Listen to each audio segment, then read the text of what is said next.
Now, sometimes as a historian you are asked the same question over and over again. That question, in my case, is who is the most like Captain Jack Sparrow in history? And everyone always seems to expect me to come up with a Royal Navy name or a, famous pirate.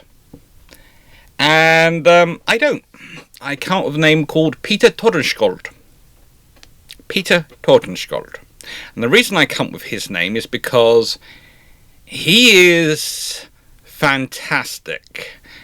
But, and this is the important thing, he's dead by 30. He is 30 years old when he dies.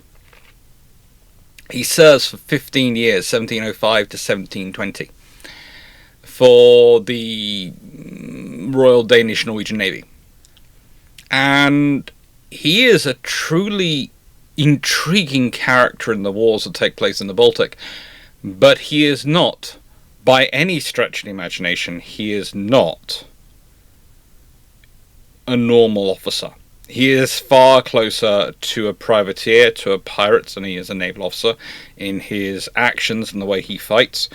And honestly, as said at the beginning, he is the closest you will find in character and experience to Captain Jack Sparrow. He just is. Doesn't hurt he looks a bit like him, let's be honest. There is some Johnny Depp going on in that visage. Now, Peter was the 10th son in the family of, well, how do I put this politely? They couldn't have been more middle class for the time if they tried. Literally, his father was an alderman, Jan Wiesel. And he even has a brother who also goes up to Rear Admiral. But the thing is, Peter is considered a wild. The translation of the word which comes from Norwegian is unruly. And definitely gave his, what are often described as quite pious, but probably no more so than anyone else at the time, parents a lot of trouble. Eventually he decides to leave and join the Navy in 1704, when he is 14 years old. He stows away on a ship heading to Copenhagen. He'd been born in Trondheim. It's the Dano-Norwegian world at this point, and that's where the kingdom is run from. Unfortunately, he doesn't really manage to become a cadet. He wants to be a Navy cadet, but he doesn't. So, in true Jack Sparrow style, he makes friends with the king's chaplain, a guy called Peder Jespersen, who manages to get Wiesel, Peter, some time on a trip to the West Indies, and when he returns using this experience and the king's patronage through his chaplain, managed to get a cadetship. Does a few other voyages, and eventually is appointed a second lieutenant in the Royal Danish and Norwegian Navy in July 1711. Now, if we think about that, his cadetship was roughly 6 years. He is appointed a second lieutenant in 1711. He will die in a duel as a vice admiral in 1720, 9 years later. So let's put that in simple terms, right? The Dano-Norwegian Navy is not in a good place, and anyone who has a modicum of talent is going to get promoted rapidly, because they're losing good people more quickly, and they don't have many good people to replace them, and they're trying to expand the Navy due to the pressures of the wars they're in. They're involved in the Great Northern War this time. And so, yes, this is what happens. He goes to serve on the Postilion, a frigate, and whilst there he befriends Admiral Baron Valdemar Lovdal, who recognises his potential. But basically Lovendal is desperate for officers who can actually do independent command, because this is turning into a literal conflict in the Baltic, and he needs officers who can cruise with frigates. So he's looking for people who are prepared to risk it all to win it all. And so, very soon, Lovedal makes sure vessel gets his first command. The 4-gun sloop, the Orman.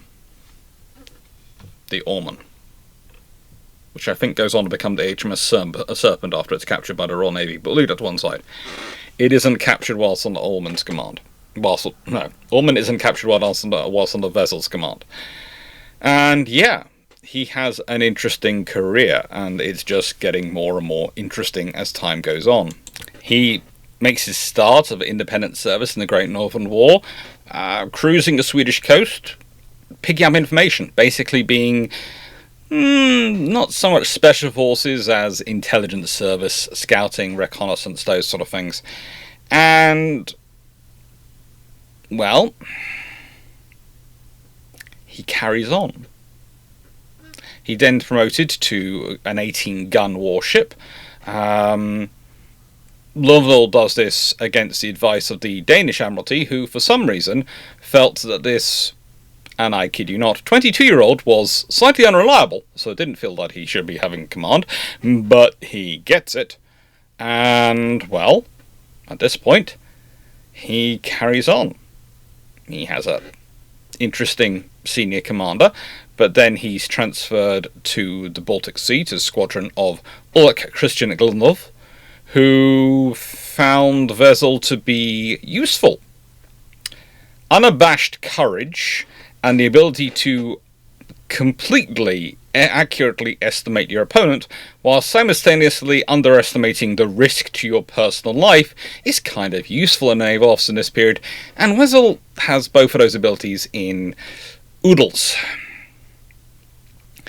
And he was getting renowned by this point for two things mainly. One, for being able to attack and attacking regardless any Swedish vessel he comes across, and having very good seamanship, which enables him to escape capture.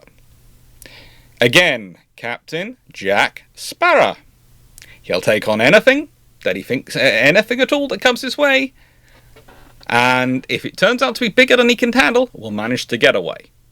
This is what Peter Jansen, vessel Tordenskjold, is able to do. By this point, Sweden was beset on every side in the Great Northern War, and her fleet was primarily moving transport ships and stores to Swedish Pomerania, basically their areas in Germany and Poland. And Vezel was doing the traditional frigate captain job of cruising with menace, of going out there and capturing prizes, especially transports, because that was going to really cause them trouble. But basically anything he came across was useful, tasty, and dashing into fjords was quite a, to try and get ships out, cut them out, was quite a common thing he would do. He'd go in as fast as he could, dash in, and dash out. And basically causing trouble for any detached Swedish frigates. He was doing things which were important and were destroying the Swedish ability to have logistics. And logistics, as we know, win wars. If you don't have logistics, you're in trouble. So it's unsurprising that in September 1712 he's promoted from second lieutenant to Captain Lieutenant, or, well, basically senior lieutenant. And he carries on doing well.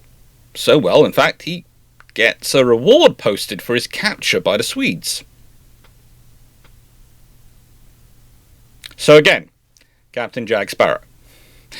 And then we have possibly one of the most interesting events you ever have, and it truly is a battle which is, we either win this or we're ending up in a court-martial, which we might win, and then our career is going well, or we're going to be in trouble.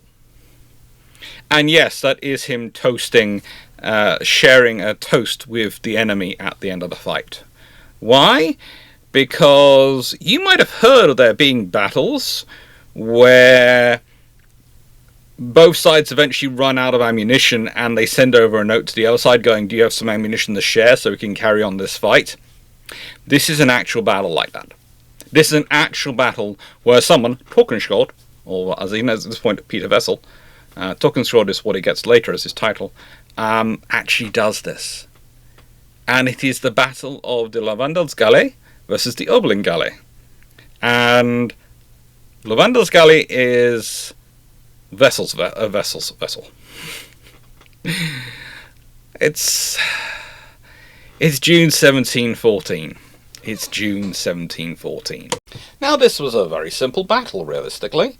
Vessel was sailing the Galley up and down the Norwegian coast, looking for a Swedish privateer, which had been spotted near Bergen. They weren't able to locate it, so they kept sailing south and heading towards Gothenburg.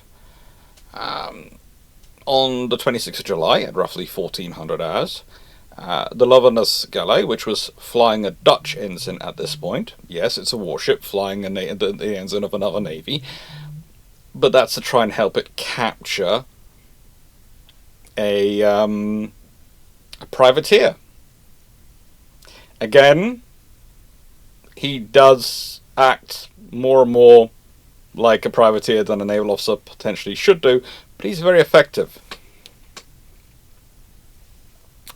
At this point, they encounter what is a frigate, they perceive, flying the Royal Navy ensign off Lindsens. Okay, so one is flying a Dutch ensign, the other one's flying a British ensign. The two ships salute each other, and then sail away. But suddenly the British ship turns and fires at Galley.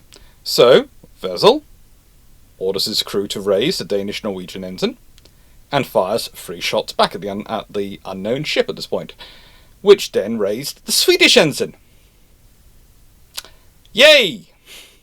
Privateer found! The vessel in question was the 28-gun privateer, the Galley, which had been purchased in England and was captained by an Irishman, Samuel Blackman, and was hired by the Swedish to basically give them extra ships. It was what they were doing. They were recruiting ships and personnel outside. It was mostly crewed by people who were not Swedish as well. At 21:15 hours, after 7 hours of combat, the Galley managed to raise her sails and tried to flee. Galley pursued. By 22:30 hours, they had resumed fighting. They ceased at 23:45 hours due to it getting too dark. They couldn't actually see to fall the shot. At 0600 hours on the 27th, they managed to meet again because the Galley had not allowed a lot of distance to be created between the two. They were very close. And they started to skirmish again till about 09:30 hours. Both ships, unsurprisingly, by what was getting on for 12 hours of combat, they were kind of damaged and running low on ammunition. So Vesel sends an envoy out to the Galley and basically starts off by thanking the crew for what was a good duel and requesting more ammunition to continue to fight because he was running low. Blackman denied the request, instead suggested they break off the fight, and so they drank a toast to each other's health before parting. Unsurprisingly, Frederick IV of Denmark, the king, was kind of annoyed by this incident. He felt they should have done more, so he ordered the Admiralty to court-martial Vesel. However, when Vesel finally stands trial in November 1714, because it takes him a while to track him down to make him stand trial, accused of disclosing vital military information, i.e. his lack of ammunition, to the enemy, and endangering a ship of the Crown by engaging a superior warship. Unfortunately for the King and the Admiralty, Vesel was again very smart, but also very capable of reading the rulebook, and defended himself vigorously is a good description of it. Again, I'm translating from the Norwegian sources into English, and the closest word seems to be vigorous. Vigorously. There is also another translation, but that is not a phrase which I'm prepared to use on this channel. Okay, my little cousins watch. So we're going to go with vigorous.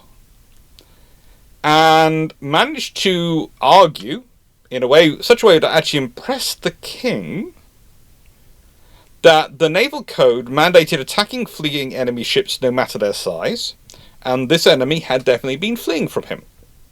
And so, by the 15th of December, he is acquitted. And in probably one of the cheekiest things known to mankind, but again, he requests promotion from the king after this, and gets made a captain on the 28th of December, 1714. So, he's gone from being court-martialed on orders of the king to promoted to captain on orders of the king in the space of a couple of months. This man is special. This man is someone we should study, and that is why he is on the topic of this discussion. But it's shameless book plug time, because we haven't got yet to his best battle. Now, first thing I'm going to do is I'm going to play with the camera a bit, because I'm going to show you something which is behind me. Because it's Sunday and I'm recording this video in the morning before I start Twitch and things. But yes, a supporto. The emotional support submarine has arrived and is with the council and various other things I have up above me. And also, in what is typical for my family, I have returned to have a new t-shirt, which I thought you'd all enjoy. People should seriously stop expecting normal from me. We all know it's never going to happen. Yes, what does it say about you, a person, when their own mother gives them that as a t-shirt? It's kind of interesting. Slightly worrying. So shameless book plug is normally when I say thank you for liking, sharing, subscribing, supporting channel, and I'm going to say all that. But also I'm going to say, you might have noticed some lives have been announced coming up for November. There's going to be a few interesting things in November. On the 13th, I'm giving a talk at King's College London. There should be a link to that down below. There is definitely a link to it in the Discord server. And you can book in online to watch it, or you can come see it in person if you want to. And there's going to be quite a few of the Shipshape crew there. I'm not sure if Drack's going to make it, but I think most of the others are going to make it. The reason Drack may or may not, because of what Drack may or may not be doing on the following day. So that is what's going on. But a lot of us are going to be there, and it should be fun. And yeah, naval history. I'm enjoying it. I always do. But thank you for making all this channel possible. And I realise this is not going to probably be one of the more popular videos I do on this channel. I don't know, it depends. If I include Captain Jack Sparrow in the title, that might well make it slightly more popular. We'll see. But, yeah, thank you for watching it. Thank you for coming here. And, yeah. Now, it's always fun when a battle has direct strategic consequences. And this is a battle which is about the king of the battlefield, artillery. It is all about artillery. And it's all about artillery because Charles the 12th of Sweden, and I'm going to check it's Charles the 12th, because, yes, it was. There are so many of them. There are so many of them, it's fun sometimes. Was a tactical master. Strategically, he sometimes has issues. I've discussed this in the Great Northern Wars video I did a while ago. He has good plans, but it's executing the logistics of those plans which often is where he comes a cropper. And in this scenario, he charges into Norway without his siege train. And he charges into Norway without his siege train because his plans to go elsewhere have kind of been scuppered by what's been going on. And so he charges into Norway. He is aiming for Christiania, which is a nice place to aim for. You know, it's a useful area. And theoretically, he has a chance if he can surprise it. If he can surprise it, he can take out the Icarus fortress. However, small issue. To move quickly, he doesn't take his artillery with him. Okay. And then, in March 1716, he gets held up by a snowstorm for 3 days. Which means his strategic surprise, turn up where they're not expecting me, turns into a, they know I'm coming, this is easy to defend land, oh great, I am scuppered. And he is. He's in trouble. And so he needs to start organising his heavy artillery. And unfortunately for him, well, that's the time Captain Peter Vessel, who has been knighted by now, in February 1716, by the king, and has now got the title of Tordenskjold, or Thundershield, which is gorgeous. Let's be honest, that's a title and a half. We want to be Sir Thundershield. That's just, yeah. Had been ordered to prepare his frigates, the Hivd-Un, to carry letters and instructions to Norway. Now, the letters and instructions going backwards and forwards in the scenario between Vice Admiral Gable, that's Christian Carl Gable, and the King and Tordenskjold, they are legendary because people have read them and reinterpreted them and reinterpreted them and reinterpreted them so many times because they are so important, but also they have survived, so people like to read stuff into them. I tend to be, when it comes to the written word, a literalist. I.e., I go with what's written down and I don't try to read into things. There is a reason for this. Sometimes you do have to read stuff into things. It's like when you're reading certain Royal Navy documents.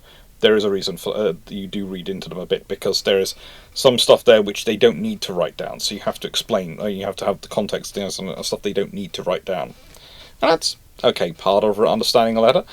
But theoretically, and this is the point, you can't guarantee someone on the other side is going to be thinking on the exact same wavelength as you when they are reading a letter. So you have to, what you put in the letter is pretty much what you're telling them. As I tell my students when I'm marking their essays, I cannot mark what's in here. I can only mark what's on the paper, or what's submitted. That's the limit. I cannot mark what's in your mind, what you intended me to turn for it. And same when I'm reading comments on this channel. I can only respond to the comment you've written, not to what you intended to write in your head or what you wanted me to think about in your head. I can only respond to the comment that's written. Again, with the letters, we can only go by what was actually written, not what might have been inferred. And there are lots of discussions going backwards and forwards between the various naval officers. And pretty much Tordenskjold is eventually instructed to organise from a pre-existing squadron what would be probably considered an inshore squadron.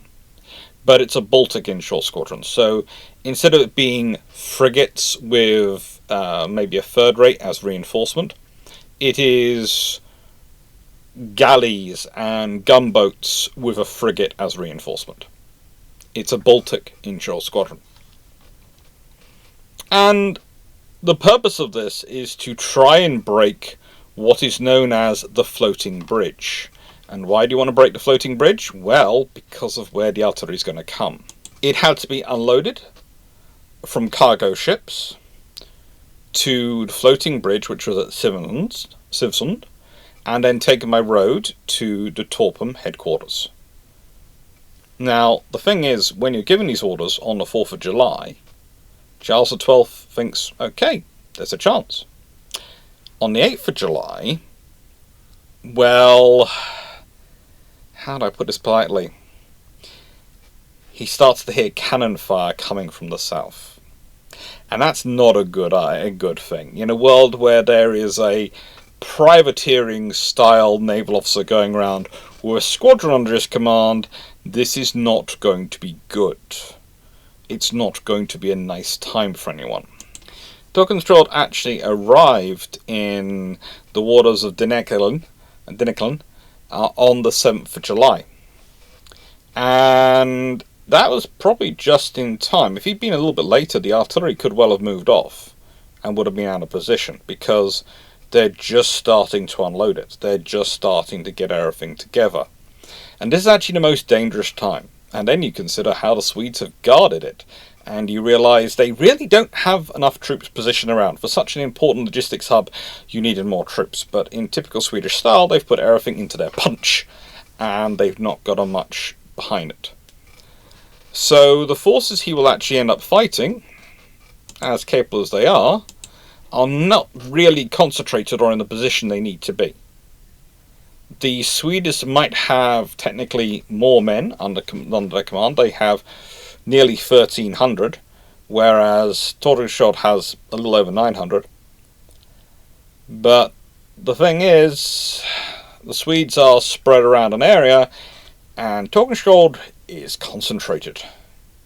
He's concentrated and he's focused, and so are his crews. This is not a good time for anyone to be fighting him. It really isn't. Now, what he does, its Dynekilen ford is roughly 5 kilometers long. And there are cliffs on both sides, it's a narrow inlet. It's theoretically a perfectly defensible place if you actually position your forces to defend it. If you have done, if you've got forces to position to defend it. And so he brings in his squadron. And his squadron is 147 guns. It's got 47 guns on his flagship, 33 guns on what is known as a gun barge. There's 30 guns on a frigate, 16 guns a frigate, and a 7-gun galley. Well, it's 3 7-gun galleys. And most of the officers commanding are young. They are 32, 26, 35, 24, 27, and some of them possibly younger than that. And well, at 01:30 hours,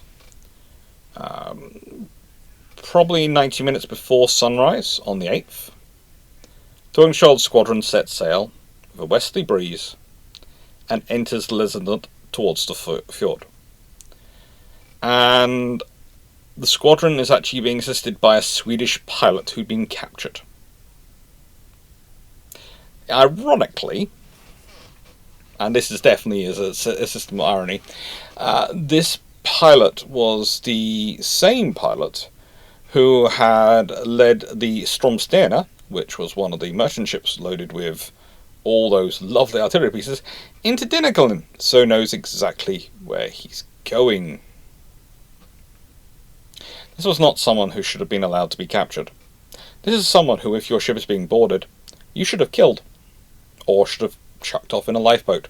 You can choose which is best, but it's not someone who you should have allowed to be captured.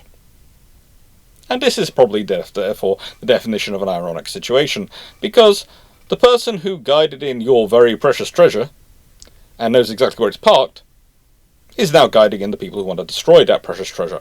Admittedly, your treasure is your artillery train, but you know, it's still treasure. It's very expensive. It's roughly 150,000 guilders, I think, or something at the economy time. It's a lot of money. It's a lot of artillery.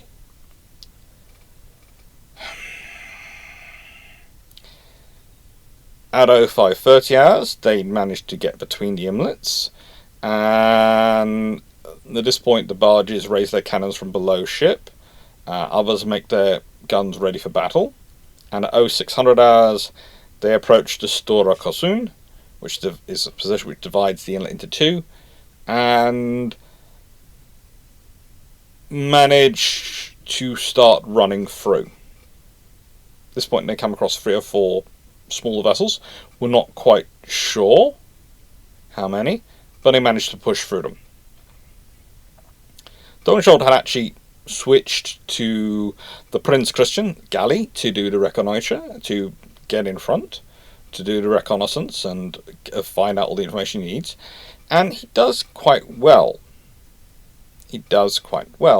And then he starts to take a smaller boat out, and he tries to get as far forward as he can. He wants to know what the Swedes are doing, where they are and how they are positioned, so he can properly engage them. He realises quickly that the Swedes are mostly not in a good fighting order. They really haven't been expecting a fight, and they haven't been preparing for it, which is a bit silly. Anyway, he manages to move back, first to the Galley, and then he moves back to the gunboat, the Helplan, and which at 0730 hours, with a nice southerly wind by this point, enters the harbour, followed by the other ships of the line. And this line is mostly made of frigates, so in the nicest way, it's the ships of the line of battle, not ships of the line. You always have to clarify in this period. And the two gunboats flank the entrance. He carries on, and they just start filling up the Swedish vessels with broadsides. In 3 hours, the Norwegians have the sun in their eyes, and smoke from the cannon is just obscuring everything, and they really should not have been shooting as well as they were. They really should not have been shooting as well as they were. The Swedes, in contrast, also have the smoke obscuring them, and were just not ready. So you have one side which is shooting better than expected, and one side which is not shooting as well as it would be expected to. And that's partially because, again, the ships that were in there were mostly laden down with the artillery train, and were in the process of trying to get off the artillery train off them. And at this point, they just keep fighting. At various points, the fights degenerate into infantry battles, with Swedish infantrymen coming on to try and assist the ships in resisting boarding, but they're not doing that well at it, because there aren't enough of them around to help. There aren't really enough of them around to do anything you need to do. And everything fights on hard, but eventually the Swedes start to run their ships aground, and they actually blew their ships up. The Norwegian forces tried to stop them blowing themselves up, but they couldn't. They managed to take a few ships prisoner. A few ships they captured, but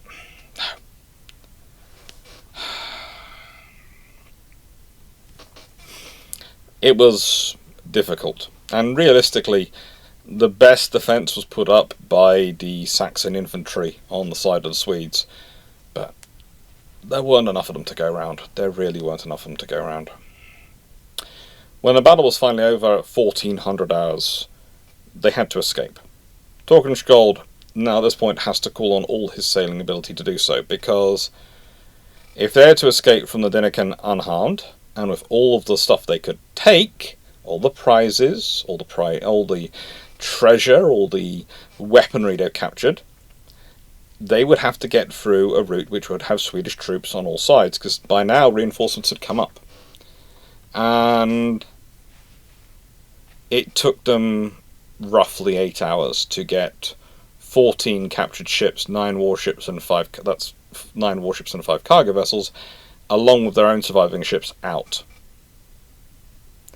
By 2100 hours, they made it out of the Dynekilen. And they'd done well. They had done well. The big advantage they had was that whilst troops had arrived on both sides of the inlet to try and defend themselves and try and stop the Norwegian and Dano-Norwegian forces escaping, they had no artillery. So they couldn't do anything. And with a nice southeasterly strong gale at 0400 hours on the 9th, well, they are able to pull themselves away, and the exhausted crews can now rest while the wind takes up the strain.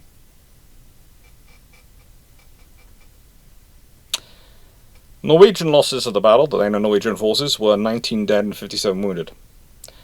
Swedish losses are not 100% known. I think I said a different finance earlier, but it's Ringsdala They were 100 to the artillery and gunpowder loss was between 100 and 150,000 rigsdaler, which was the currency of Sweden at the time. And at this point, Charles XII can no longer continue his campaign in Norway. He's got no siege artillery. He's got no ability to take their fortresses. And this is a strategic victory. This is a massive strategic victory, which basically stops Charles XII's campaign of that year. There is a dispute as to whether it was the reason for his withdrawal or excuse he used to withdraw from a failed campaign, but realistically this was the only thing which could have turned a failed campaign into something which was having a chance of success. So it makes kind of sense. It failed. It had failed. And Tordenskjold, well, he does well. He's a bit annoyed with King Frederick IV. And he actually ends up having, for the rest of his life, arguments with the king about how his men should be properly rewarded for the battle. He felt they deserved a lot more than they were given. It happens. It happens. You save a king's career, the king's status, because if he'd lost those battles, if Charles XII had managed to get his artillery there, he would have been able to recover the momentum of the campaign and could have possibly ended up taking Oslo or maybe even threatening Copenhagen. And he was tactically strong enough that if he could actually get himself into the position, he could usually win the battles. This is the thing about Charles XII. His strategic weaknesses are made up for often by his tactical capabilities. He will see gaps, he will see problems in your line that you will have no idea about. So if he has the artillery, then he has the advantage. The rest of his career was pretty capable, pretty good. He had problems. He was very young in his senior position, and he did upset certain people. You know, Admiral Christian Carl, who he had previously worked quite well with, didn't really feel that he had spoken up enough for his involvement in Dynekilen and other operations. And so there was a bit of an enmity on their side.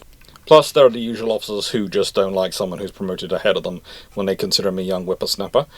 And this does cause him issues, but he still managed to achieve, at the Battle of Malstrad, something like that. He manages to actually carry out the partial capture and destruction of the Gothenburg squadron, which is something which he had been trying to do for a long time, and that's September 1719. And that's what earns him his final promotion to Vice Admiral. He made Rear Admiral a little bit earlier. And he does survive the end of the war. However, in November 1720, when he was, I said, 30 years old, he gets into a duel with a Livonian colonel called Jacob Axel Stael von Horsten. And I have to admit, it's one of those scenarios where you sit there and go, really? This is how you're going to go out?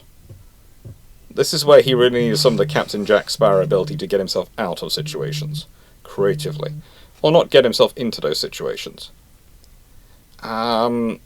There was a dispute with von Holsten. Tordenskjold had labelled him a cheat at gambling.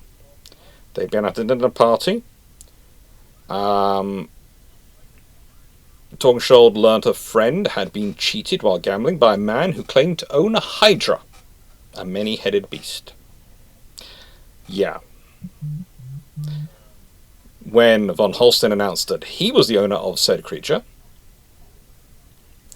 which, of course, he couldn't have been, he then took offence to being called a cheat and a liar, probably.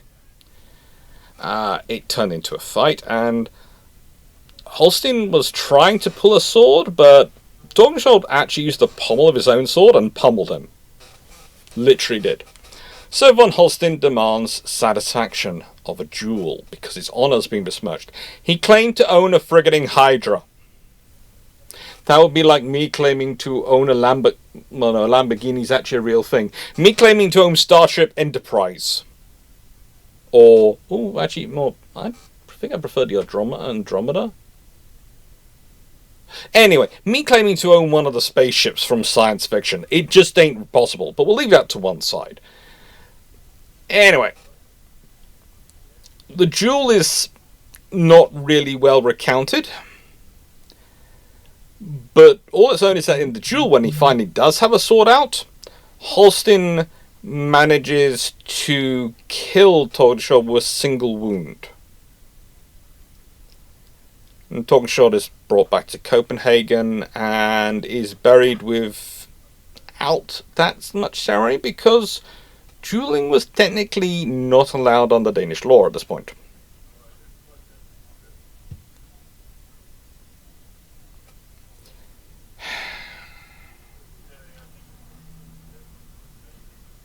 I would say there are a lot of suspicious deaths, but von Holstein seems to go from being a blackguard who's not very good at grabbing weaponry to being suddenly good enough that he kills a veteran. And yes, he was a colonel. Yes, he probably has fought in battles, but he'd served in Swedish military service, so probably was capable, but this all feels a bit rigged. It all smells, just a tad. It might have been a Swedish plan, make the colonel play weak so that Tordenskjold comes in too cocky and you kill him. But it's a single wound, and Holstein doesn't seem to be that hurt by the duel, which seems a bit surprising.